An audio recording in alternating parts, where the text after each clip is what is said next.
Good morning and welcome to this week's Grow, where we gather to recharge, organize, and work here as members of MWIC. We're glad that you're joining today for this pre-recorded Grow with our Director of Media Literacy, Meredith Gardner, as we talk about press freedom and government controversy as it pertains to media literacy. So I'm going to go ahead and turn the time over to Meredith. Awesome.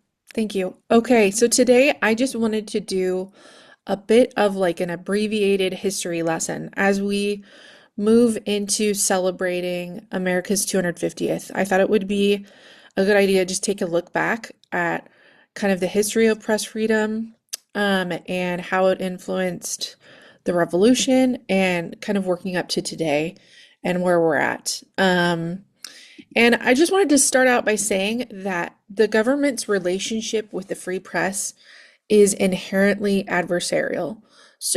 And it was designed to be that way.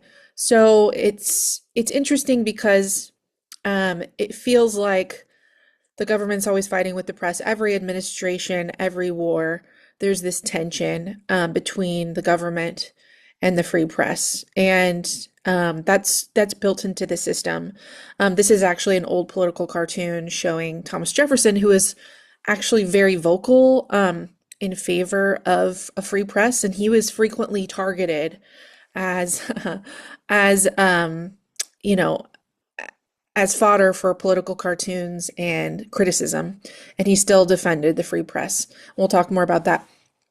But that's just something that's really important to keep in mind is the adversarial relationship, the fighting is actually built into the system and is meant to make our country stronger.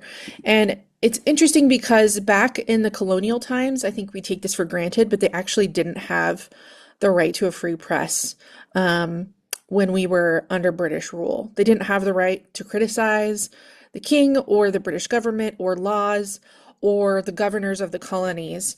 And there was a case that was kind of considered a turning point in 1735 of John Peter Zenger, who was a press operator. And he published the New York Weekly Journal, which openly criticized the governor of New York.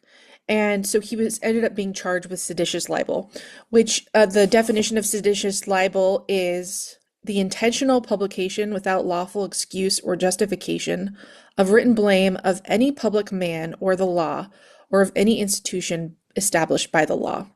And seditious libel had been prosecuted more than 1,000 times before 1700. So this was really commonly prosecuted. But when John Peter Zenger appeared in court, and this is, art of this case, Zenger's attorney kind of framed this as a free speech issue and also tried to point out that what John Peter Zenger was publishing was not false. And there's this quote from the attorney's defense. It says, "The question before the court and you gentlemen of the jury is not of small or private concern. It is not the cause of one poor printer, nor of New York alone, which you are now trying. No, it may be in its consequence affect every free man that lives under a British government on the main of America, and it is the best cause. It is the cause of liberty." And the jury of this case ended up finding Zenger not guilty. And this case became really influential and has been cited for its the way it's shaped how people thought about the free press and free speech moving forward, and was kind of used to help fuel the American Revolution. And so that was, and it didn't really change the laws at the time, but just changed the way people thought about laws and whether they should be entitled to free speech and free press. And then, of course, and this is the quote. I apologize, I did not advance it, but you can read that for a second if you like. But during colonial times, then in 1765, Parliament passed the Stamp Act, which taxed printed materials. And there was a lot of outrage from the colonists over this because that meant their newspapers, their pamphlets were cost extra money. And they openly started condemning and criticizing the British government, and that also fueled the movement toward independence. And so then, of course, we go through the revolution, and the colonists win, and we establish our own country, and we have the Declaration of Independence that passed the Constitution. And then in 1791, we have the ratification of the First Amendment, which explicitly states that Congress shall make no law abridging the freedom of speech or of the press. And that was informed by that lack of free speech and press that they had under British rule. They really felt that to be free of tyranny, they needed to have that right. Um, but then, in 7 years later, in 1798, Congress passed what was called the Sedition Act. Um, and the Sedition Act made it illegal to publish false, scandalous, or malicious writing against the US or a public official. And it's interesting because the colonists had spent, this time um, fighting against the British government for their freedom of speech. And then once the United States was formed, um, and the First Amendment was passed, it really wasn't that long after that they decided to start restricting the freedom of speech already. And Thomas Jefferson spoke out against this. He was not yet president, and said he believed it was unconstitutional. And actually, this was part of what he ran on when he ran for president, is defending the freedom of speech. But the Congress said their reasoning for passing the Sedition Act was for national security. And we'll see that reasoning from the government over and over again, that free speech, they feel like, needs to be infringed upon in the name of national security. And at the time, they were trying to avoid a conflict with France. So when Jefferson became president in 1801, he ended up pardoning everyone who had been convicted under the Sedition Act. And Jefferson himself, as we said before, was a frequent target of criticism by the press, but he still, even after his presidency, advocated for the importance of the First Amendment. And so this is another political cartoon of Thomas Jefferson. And actually, Thomas Jefferson is the devil in this cartoon on the left. But he said in 1816, if a nation expects to be ignorant and free in a state of civilization, it expects what never was and never will be. The functionaries of every government have propensities to command at will the liberty and property of their constituents. There is no safe deposit for these but with the people themselves, nor can they be safe with them without information. Where the press is free and every man able to read, all is safe. So he just very staunchly believed that a free press was essential to the functioning of our democracy. So we're going to jump forward a little bit, but as I said before, national security has been used as an excuse to try to infringe upon the freedom of speech and of the press in pretty much every conflict or major societal change in U.S. history. And that happened in World War One. In World War II, they actually opened offices for government censorship. There was a U.S. An office of censorship specifically, and then there was also an office of war information, and that's what this picture is of. But basically, they enacted a code for wartime practices that most of the newspapers at the time agreed to abide by, and their goal was to produce positive content on the war. And anything that came from foreign correspondents tended to have to go through this office of war information. So that was pretty effective. We all know there was a lot of propaganda that happened during World War II as the U.S. Tried to prop up its troops and, maintain public favor. And then fast forward again to the Vietnam War, there's some really clear examples we can talk about there of what happened with the Vietnam War. And one of them I just learned about recently, actually, from one of my colleagues, was called the 5 o'clock Follies. And so every day at 5 o'clock in Saigon, military officials would hold a news briefing, and the reporters ended up calling it the 5 o'clock follies because these briefings were known to be full of false information. They tended to be really short. The government did not give out a lot of information about what was actually happening.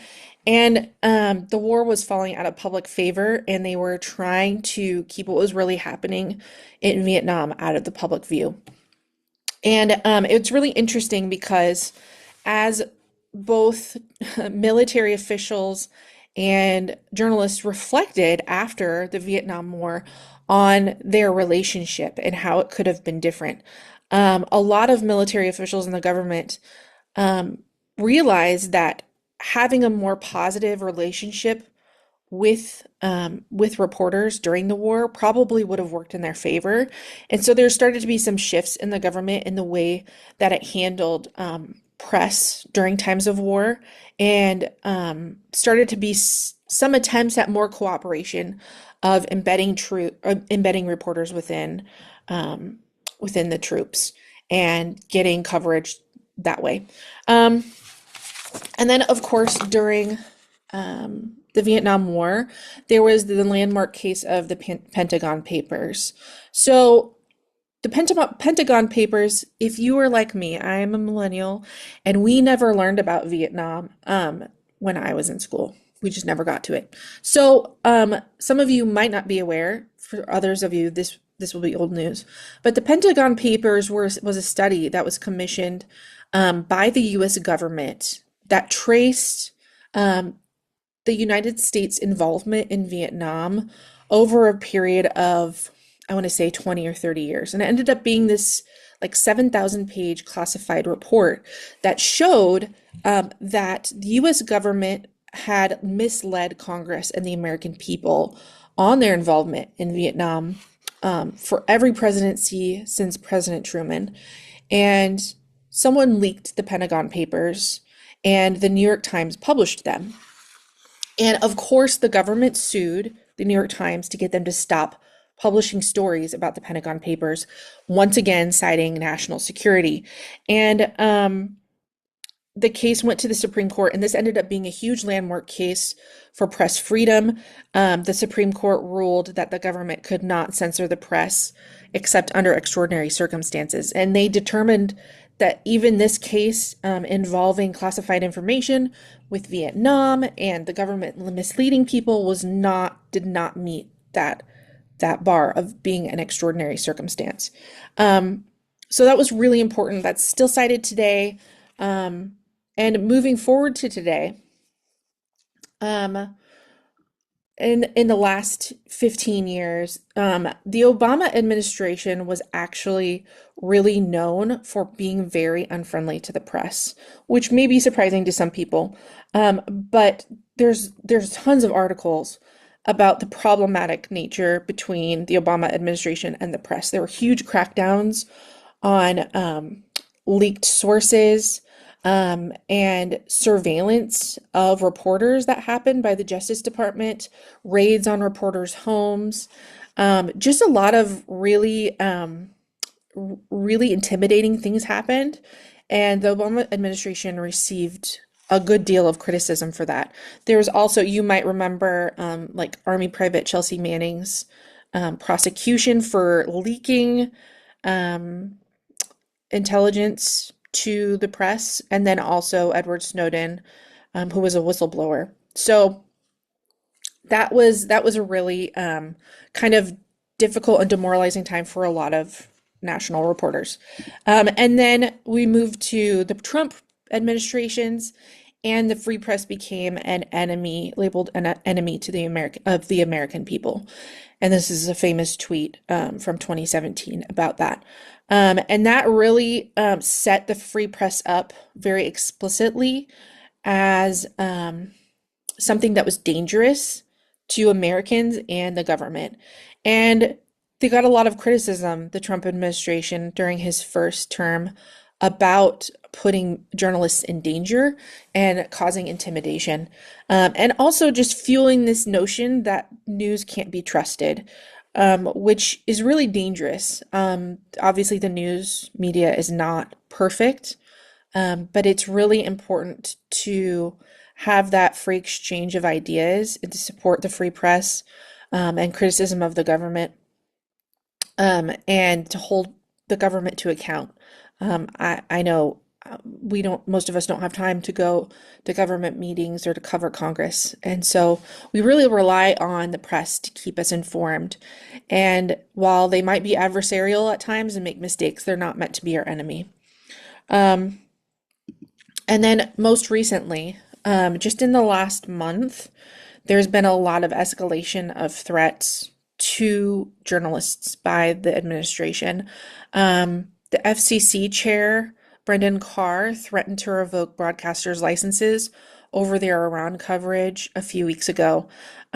He was saying that if they didn't like um, the coverage that news organizations were offering over the Iran war or conflict, that they would just take away their license and they wouldn't be able to broadcast. So the Federal Communication Commission, because broadcast channels, like ABC, NBC, CBS, are offered over the air, they're a public good and they're regulated by the government. And so the government has the right to take away licenses. But it's not constitutional to take over speech, even though that's what they're threatening.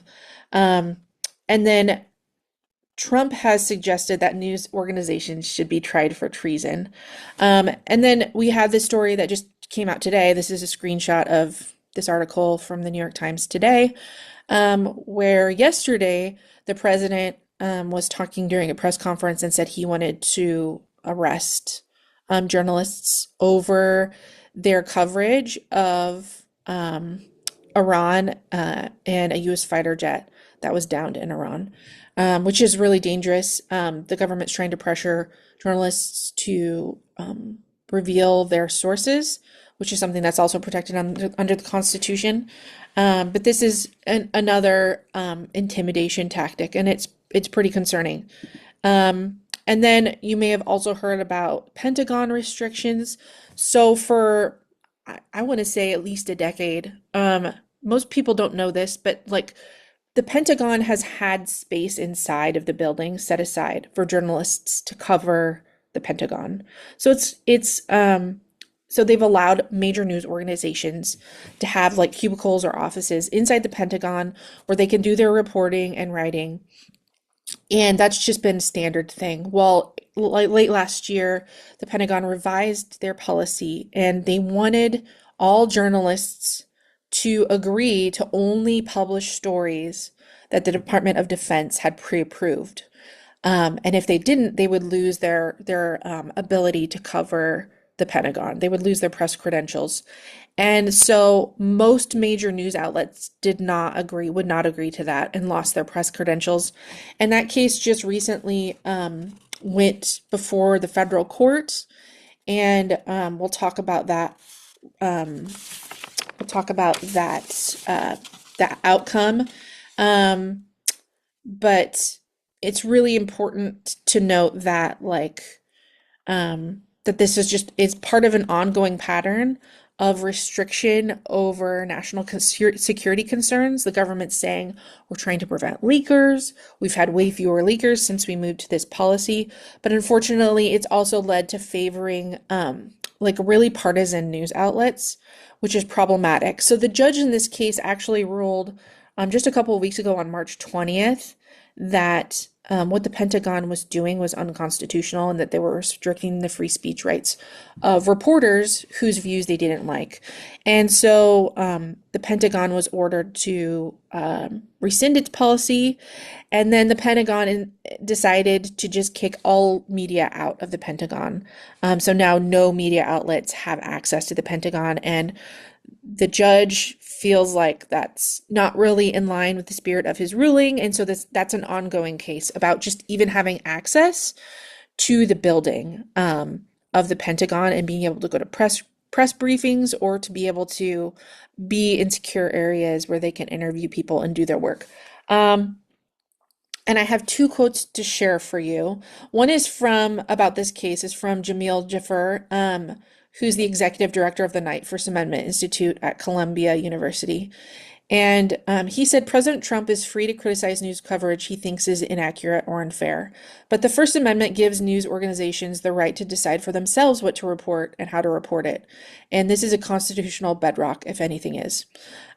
So there have been a lot of free press organizations that have come out in support of the ability to access government offices and institutions like the Department of Defense.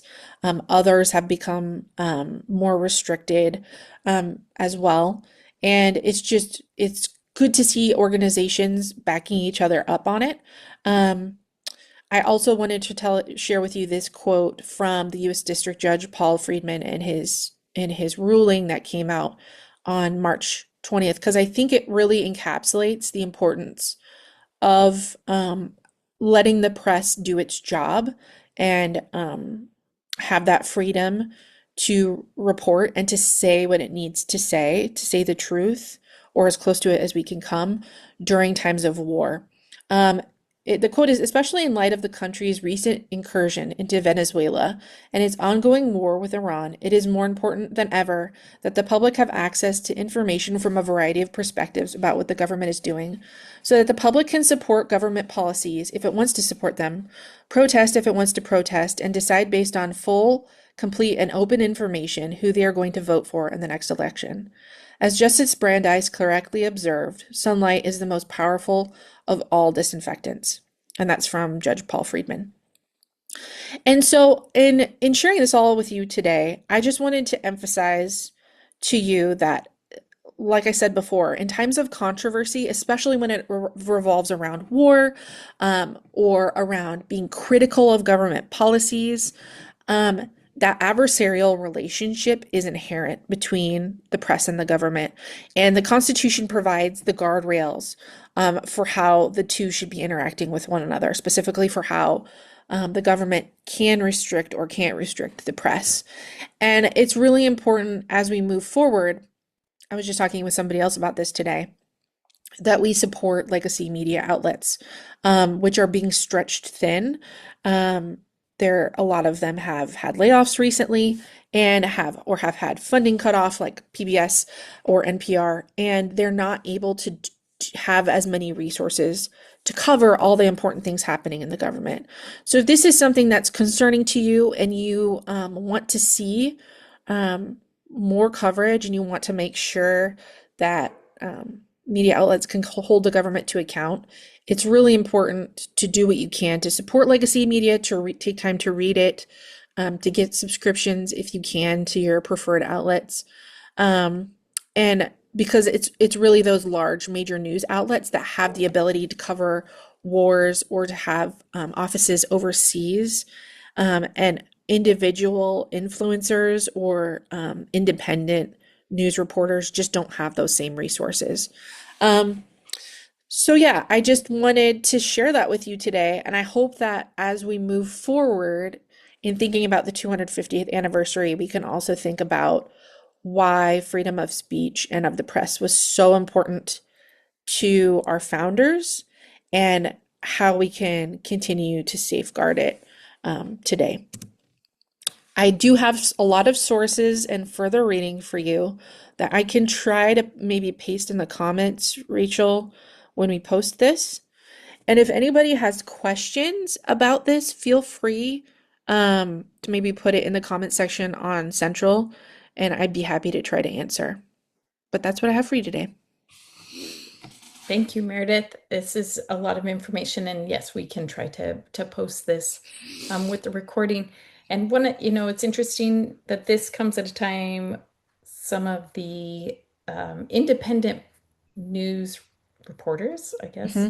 independent media sources that I follow either through social media or just online, um, how they are under real critical eye, and people of influence, maybe political influence, are really trying to take down these independent reporters who are trying to um, give unbiased Hmm. reporting and they're not part of these larger corporations, so they're not being paid a lot of money to do the reporting. They are just independent reporters, Yeah. and just the scrutiny that they are receiving right now from the current administration and other political influencers. So, Yeah, that's actually a yeah, really good point because it is important to support legacy outlets that have lots of resources, but it's also important to support those independent journalists because they're needed right now, especially as like newsrooms have been really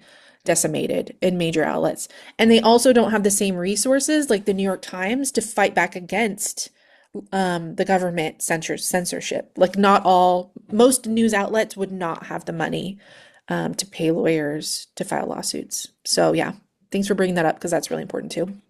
yeah. So, well, thank you for this information. And like Meredith said, if you have questions, go ahead and leave them in the comments on Central, and she can get around to asking those questions. But thank you for this information, and we will be back with our live grow next week as we have some frequently asked questions of MWAG and our nonpartisanship. So if you are interested in hearing about that from Megan Woods, who is our nonpartisan root director, she will be joining us next week. So until then, thanks for watching The Grow. We'll see you guys next time.